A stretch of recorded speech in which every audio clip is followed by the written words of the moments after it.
Hey, fourth graders. I thought that would be a funny way to start today because I was thinking if Greg had a favorite song in the world, that would probably be it. Because as we read yesterday in chapter 1, Greg loves money. And hopefully, in your journal entry yesterday, you were able to tell me about some of the things that Greg did that showed you that he loved money. So, or told you about his character. So one of the things that I looked at a lot yesterday was that part where Greg's brothers were complaining about their rooms and how messy they were and how they didn't want to clean them. And instead of Greg being like, yeah, that's like the worst chore ever, he was like, actually, I can help you with that and you can pay me and I can take care of that for you. So that kind of showed me that Greg is willing to do work that other people are not willing to do so that he can earn money. So I think that shows us a lot about Greg. But welcome back today. I hope your first day of visual learning went well. I'm going to go ahead and get my screen shared with you guys, and we are going to hop right in to learning today. So like I said earlier, we're going to be reading chapters 2 and 3, and what we are learning today. We are going to refer back to details again and examples in the text to describe our main character, Greg. And I wanted to put this in here because I want you to know how you can be successful. So some things that you can do to be successful during these online lessons is you can read along with the speaker. So while I'm reading, make sure you're following along and reading with me. Another thing you can do is to pause the video when you need to. Sometimes I might be reading a bit too fast or I might be going through things too fast. So make sure that you pause those videos. And then you need to complete the journal entry. Make sure at the end of the lesson you're completing those journal entries so that you're ready for class later in the day with your teacher. Last thing that you need to do is write down any questions you might have so that you can have those ready to talk to your teacher later in the day. One vocabulary word we're going to be looking out for today is nuisance. So a nuisance is something annoying or unnecessary. So the first thing I thought of is maybe a dog barking or something that wakes you up when you want to keep sleeping. That's the first thing that I thought of. That would be a nuisance. So let's go ahead and hop into reading today. Chapter 2, quarters.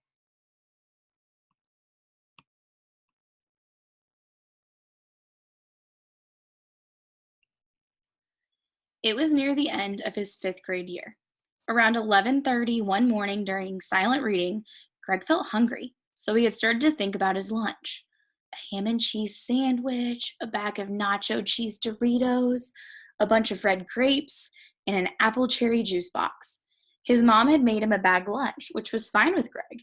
Making a lunch was a lot cheaper than buying one, and Greg loved saving money whenever possible.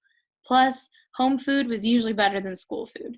And on days he brought a bag lunch, his mom also gave him 50 cents to buy dessert, which was also fine with Greg. Sometimes he bought a treat, sometimes he held on the money.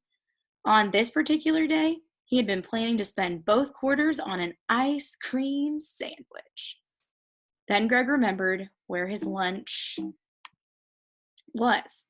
At home, on the kitchen counter.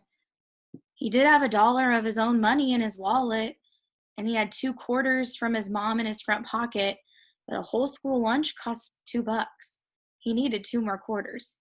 So Greg had walked to the front of the classroom, waited until his teacher looked up from her book, and then said, "Mrs. McCormick, I left my lunch at home. May I borrow 50 cents? Mrs. McCormick had not missed a teaching opportunity in over 20 years. So she shook her head in a voice loud enough for the whole class to hear. She said, "I'm sorry, but no, I will not lend you money. Do you know what would happen if I handed out 50 cents to all the boys and girls who forgot their lunches? I'd go broke, that's what. You need to learn to remember these things for yourself." Then turning to the class, Mrs. McCormick had announced, "Greg needs some lunch money. Can anyone lend him 50 cents? Over half of the kids in the class raised a hand. Embarrassed, Greg had hurried over to Brian Lamont, and Brian handed him 2 quarters. "Thanks," Greg said. "Pay you back tomorrow." 10 minutes later, Greg was in the cafeteria line. Trying to figure out. Greg was in the cafeteria line shaking all four quarters around in his pocket. They made a nice clinking sound, and that had reminded Greg how much he liked quarters. Stack up four, and you've got $1. Stack up 20 quarters, and that's $5. Greg remembered one day when he had piled up all his quarters on his dresser. 4 stacks, and each had been over a foot tall. Stacking up quarters like that always made Greg feel rich. So on that day in April of his 5th grade year, Greg had started looking around the cafeteria, and everywhere he looked, he saw quarters. He saw kids trading quarters for ice cream sandwiches and cupcakes and cookies at the dessert table. He saw kids over at the school store trading quarters for neon pens and sparkly pencils and for little decorations like rubber soccer balls and plastic butterflies to stick onto the ends of those new pencils.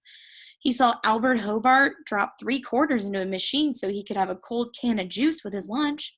Kids were buying extra food, fancy pens, and pencils, special drinks and snacks. There were quarters all over the place, buckets of them. And then Greg remembered those hands that had been raised in his class, all those kids who had a couple of quarters to lend him, extra quarters. Excited, Greg had started making some calculations in his head. Another one, his talents. There were about 450 4th, 5th, and 6th graders at Ashworth Intermediate School. If even half of those kids had 2 extra quarters to spend every day, then there had to be at least 400 quarters floating around the school. That was $100 a day, over $500 each week. Money, extra money, just jingling around in pockets and lunch bags. At that moment, Greg's view of school changed completely and forever. School had suddenly become the most interesting place on the planet because young Greg Kenton had decided that school would be an excellent place to make his fortune. Yeah, I can tell that he really loves his money. Chapter 3, The Perfect Hammer. I wonder what this story is going to do with a hammer. The very next day, Greg had started selling candy and gum in the shadows of the sliding board during lunch recess. Gum was 10 cents a stick, and he sold tropical fruit starbursts at 3 for a quarter. Sales were brisk, and Greg was making some money. So brisk, I think, is kind of slower, not super fast. So sales were brisk, and Greg was making some money, but it was risky. Kids took the candy and gum into their classrooms, which was against school rules, and if one kid had turned him in, Greg would have found himself having a little chat with the principal, Mrs. Davenport. So Greg began to look around for other things he could sell. He thought about the ads on TV when he watched his favorite shows. What did they always try to sell to kids, besides candy and breakfast cereals? Simple toys. Greg did some research on the internet and quickly discovered dozens of companies that sold toys and souvenirs and gadgets at incredibly low prices. You need to do what? That's what Greg's mom had said when he told her that he needed to borrow her credit card. And Greg had explained, I need to buy some toys, not for me. They're to sell to the other kids to make some money. This company has great stuff and it's real cheap, but I need to order with a credit card. I can pay you back with cash right away if that's what you're worried about. His mom was actually worried about something else. She thought Greg spent too much time thinking about making money. Just a few days before, she had asked her husband, is it something we've done to make Greg like this? All he ever thinks about is getting rich. I want him to just enjoy being a kid, hang out with his friends, have some fun. But her husband had told her, as far as I can see, Greg's definitely a kid. He likes to read and draw. He plays sports. He gets good grades. I'd say he's pretty well balanced, and he seems to be having plenty of fun. This money thing is probably just a phase. Besides, there's nothing wrong with wanting to make money or working hard. If that's what you call a problem, then I wish other people in this family had it too. So his mom had used her credit card to help Greg place an order with the Knick Knack Novelty Company. He ordered 144 miniature troll dolls, tiny plastic creatures with big eyes and long, bright hair. Like up here in that corner, I see those. Blue, red, orange, and green. Then Greg paid his mom $12 in cash to cover the cost of the credit card order. $10.50 for the trolls and $1.50 for the shipping cost. The little trolls were a huge hit at school, an instant fad. Greg sold all 144 of them in 3 days for a quarter each, taking in a total of $63, and $24 of that money was pure profit. But Greg didn't call it profit. He liked to think of it as new money. Greg had taken $12 he already had, that was the old money, and he had used his old money to buy 144 trolls for about 8 cents a piece. Then he had sold each one for 25 cents. So he had made back all $12 of his old money plus $24 of new money. And what did Greg do with his new money? He used it to place another bigger order with the Knick Knack Novelty Company. 48 more trolls, 48 miniature Super Balls, 24 small Jack and Ball sets, 48 sticky, stretchy spiders, and 36 plastic rings, 12 for boys and 24 for girls. But the new items hadn't sold so well. After 2 weeks, only about 2/3 of the second order was gone. Kids had started to get bored with his products, and so had Greg. And there was another problem. During third period language arts one morning, he had been called to the school office. And then he'd been shown into the principal's office. The first thing Greg noticed was the toys on her desk. Mrs. Davenport followed his eyes and nodded at the 4 mini Super Balls and the wad of sticky, stretchy spiders. She said, "I got the Super Balls from Miss Kensing. She got Eddie Connors and Hector Vega bouncing them up and hitting the lights on the ceiling of the gym. And I got the spiders from Mr. Percy, the custodian. He says these things have left oily marks on almost every window in the school. And Mr. Percy tells me that all the kids he asked said they bought them from you. Is that true?" Greg nodded. "Why are you selling toys at school?" she asked. Greg shrugged. "To make some money, and because they're fun." Mrs. Davenport said, "These tiny trolls I saw all over the school a few weeks ago, were you the one selling those too?" Greg nodded. The principal said, "Well, I admire your initiative, but starting right now, you may not sell any more toys at school. The boys and girls already bring plenty of other nuisance items to school, and they do not need extra help from you. Is that clear?" Greg nodded and said, "Yes." "Very well. You may return to your class now, and ask Miss Ogden for a pass." Walking back to language arts that day, Greg hadn't been discouraged. So I just want to remind you, anytime you see a stop sign, this is a time for you to pause your screen and read the focus question for the day so that you know what you're looking for throughout the page. So the one today is, what details make the reader want to know more about Greg's plan? He wasn't even unhappy. He faced the fact that his novelty toy business had been doomed from the start. For one thing, kids usually get tired of toys quickly. And Greg also realized it was amazing that his toy sales hadn't been shut down even sooner. If you sell toys to kids at school, that's where the kids will play with them. And toys in school are a bad mix. Still, even though he hadn't sold all the toys from the second order, he made a small profit. Greg carefully reviewed what the principal had said to him. And again, he saw the bright side because Mrs. Davenport had not said that he had to stop selling things at school. She had just said he had to stop selling toys.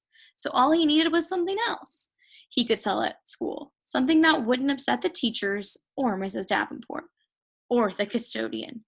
Even better, it would be great to sell something they would actually approve of. But what? What? The answer came to Greg as the first few days of summer began, turning 5th grade into a fading memory. The answer was so simple, and it seemed absolutely foolproof. It would take some hard work if he wanted to have everything ready in September for the start of 6th grade. But hard work was something Greg had never been afraid of, especially if the rewards were great enough. And he expected the rewards to be astounding. So that makes me think, ooh, he's going to get some good stuff out of this. School was like a giant piggy bank loaded with quarters. Greg was convinced that his new product would be like a hammer, the perfect hammer. That's the title of the chapter, so now I know. He was going to crack the school wide open. So we don't know his plan yet, but I sure want to know what it is. And I think I'm going to go back to the first page of this focus question. Pause it here and see if you can figure out what details stuck out to you. The details that stuck out to me were when he said down here, he said the answer was so simple. So I'm like, oh, it must be something that we're all gonna be like, duh. And it seemed absolutely foolproof. So that means even a fool could do it. So it's gonna be something so easy that nobody can mess up. And I also makes me wonder when he says it's gonna take right here, but hard work, it's gonna take some hard work. Like, it's easy, but it's gonna take a lot of hard work. Makes me think of that. And then when he said, I'm gonna crack the school wide open, I'm like, what is he gonna do? So that is what you're gonna be journaling about today. What conclusions can you draw about Greg? What do you think his plan's gonna be? Because I know I'm dying to know, what is he going to do? So go ahead and you can pause the video here if you need the journal entry up on your screen. I'm so excited that you came and read Lunch Money with me today, and I hope to see you tomorrow.